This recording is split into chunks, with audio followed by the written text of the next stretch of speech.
if you want to talk about file sharing, I believe that the industry has been too slow to embrace and adopt these paradigms. If you look at historically in terms of technologies, in terms of consumer-based technologies, you have like basically shareware that introduces the consumer to it at no cost, at which point the consumer's on the hook. They've worked out the kinks, they've figured out how to interact with it and how to exploit it, and then you charge a fee. The consumer historically has been willing to pay that fee. I think an annual subscription-based system is the one that works. You have the music business at $3.4 billion a year business, okay, which is largely about 1.7 million people in the country spending $200 a year. That same people would spend those $200 a year each year to have us access to basically the entire library of existing music. And of course, you continue to re-up your subscription because you pay for new music royalties. You pay paid more directly to the artists. You have less overhead. You pay no shipping, packaging, and you pay no.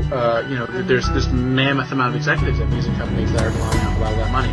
I believe that paradigm is the most effective, productive. That's the paradigm that Adam Smith would most want. I think there are inefficiencies in the market now, and I think they're being worked out. And I think file sharing is pushing the industry toward that balance because it's because of its availability.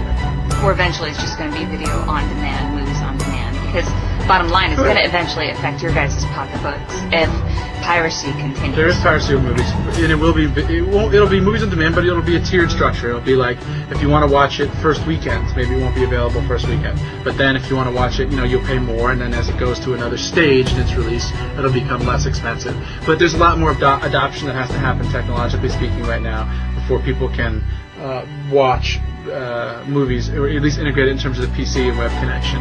The technology's not quite there yet, but it will be within, I would say, 5 years.